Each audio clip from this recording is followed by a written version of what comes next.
El pasado 2 de noviembre leíamos en Proceso la siguiente nota a cargo de la redacción: chupan al erario pensiones de expresidentes, Calderón el más caro.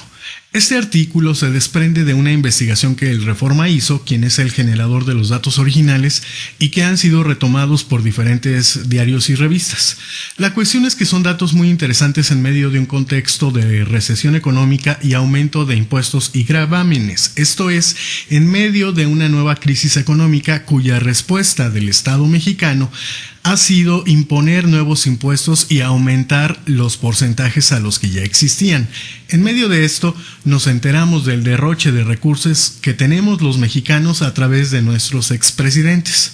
Y digo que es un derroche nuestro porque la clase política es un parásito que no produce recursos, sino que absorbe los nuestros y además con nuestro consentimiento. Por ello asistimos a votar cada que se nos convoca. López Obrador recuperó el tema con algo que ha sido parte de su discurso desde hace tiempo. Es cierto que no es algo que haya dicho ahora apenas.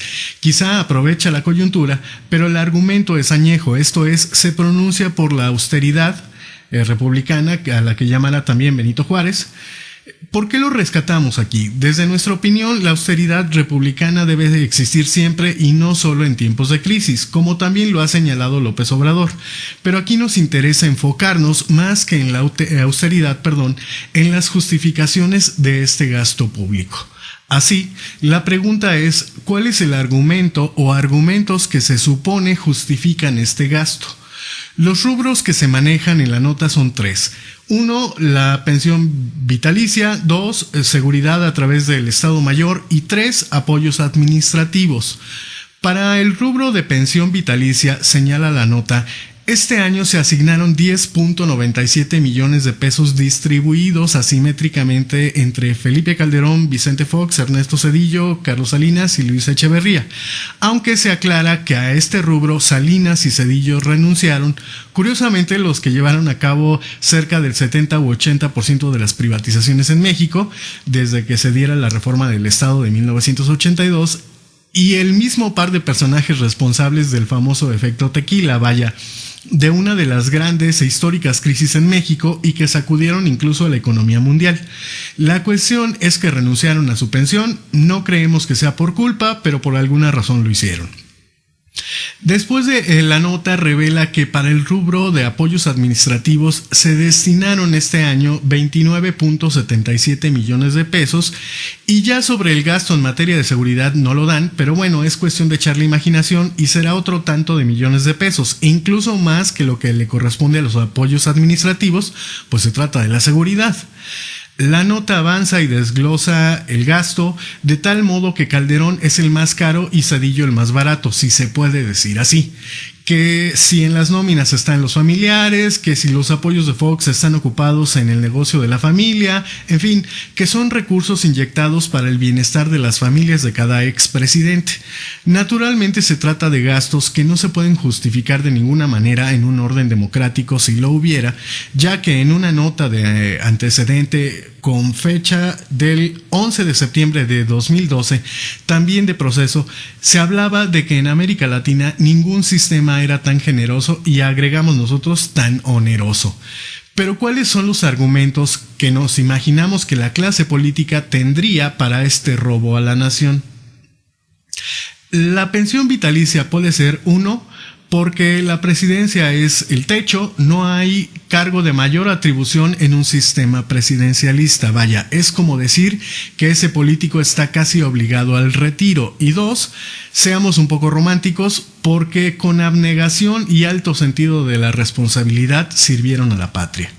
El gasto en seguridad, la clase política pudiera atribuirlo a que, como un presidente debe tomar decisiones de gran trascendencia nacional para el bienestar del país en su conjunto, debe tocar intereses de grupos de poder y por ello es necesario que se le proteja de estos grupos de poder. Y para los apoyos, la verdad es que nos falta mucha imaginación para pensar en la justificación que le daría la clase política a este gasto, pero bueno, pensemos en que en los retiros los expresidentes aún velarán por los intereses de la nación y que por ello deben tener gente administrativa a su cargo para seguir trabajando por la nación. Reitero, Esta es solo nuestra imaginación sobre lo que serían algunos de los argumentos que podría dar la clase política para sustentar este gasto, erogación que para nosotros no tiene justificación alguna. Quizá hay el de seguridad, pero aún así, veamos si estos gastos tienen o no justificación. Pensemos que quizá y la pensión vitalicia tenga sentido para evitar que el presidente se enriquezca durante el cargo, pero esto realmente logra su objetivo. Vaya, ¿quién conoce a un expresidente mexicano clase mediero? Considero que es una discusión absurda, son secretos a millones de voces y a ello le acompañan una cantidad de escándalos considerables a cada uno de los expresidentes mencionados y siempre ha habido al menos uno relacionado con el desvío de los recursos, así que la pensión no tiene ningún sentido. Si a esto sumamos el hecho de que todos los expresidentes vivos están directamente relacionados con el proceso de empobrecimiento crónico del país, entonces tampoco se justifica la pensión por servicios a la nación. Todo lo contrario, si existiera el Estado de Derecho, el 100% estaría tras las rejas, por desvío de recursos y traición a la patria, por mencionar solo dos cargos.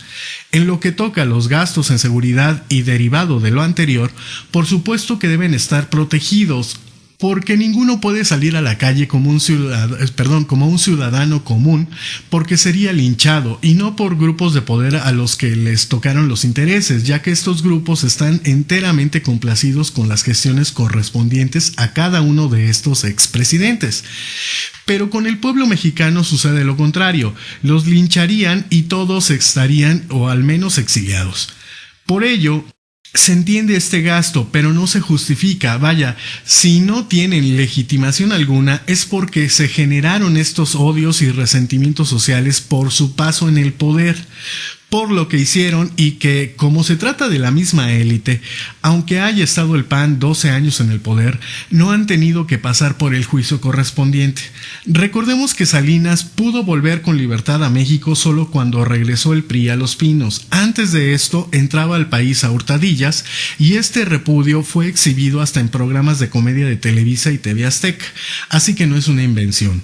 El gasto en seguridad es para protegerlos del pueblo, no de otras amenazas. Finalmente, y el gasto más absurdo, es que les paguemos por personal administrativo. Vaya, ya le ocasionaron cualquier cantidad de daños a la nación y aún pretenden seguir operando con recursos públicos, los cuales los aplican de manera discrecional en sus negocios personales y para beneficiar a sus familiares. No hay nada que pueda justificar este gasto. Podemos llegar a entender la pensión y el gasto en seguridad como excesos del poder, pero que bueno, existe alguna justificación de doble filo o algún argumento retorcido que más o menos haga creer que son gastos necesarios. Pero el pago a los administrativos tiene que salir de sus bolsillos. Vaya, es una ordeña infinita al dinero público y por eso cada día necesitan cobrar más impuestos para seguir manteniendo este sistema carente del Estado de Derecho y de democracia. Es un hecho. Si tenemos en el país 20 ejemplos que sugieran que existe democracia, tenemos en contraste 80 que la niegan. Y lo peor es que muchos intelectuales reconocidos siguen hablando de democracia en México como una democracia incipiente, electoral o con muchas fallas, pero democracia al fin. Y la cuestión es que cuando vemos esta clase de artículos, la realidad se nos viene encima diciéndonos todo lo contrario, con base en hechos. ¿Y cuáles son estos hechos? En medio de la crisis, como ya lo habíamos enunciado arriba, perdiéndose empleos, sin crecimiento económico, el poder ejecutivo y el legislativo nos acomodaron una reforma hacendaria para que sintamos lo bonito de ser mexicanos y que trabajamos para dejar cerca del 40% de nuestros salarios e ingresos en las manos de la clase política y sus doblemente parasitarias familias. Gracias por escucharnos, opinar, compartir, suscribirse al canal y por seguir las andanzas por la ciudad del agente Evangelino, así como nuestra sección Sociedad.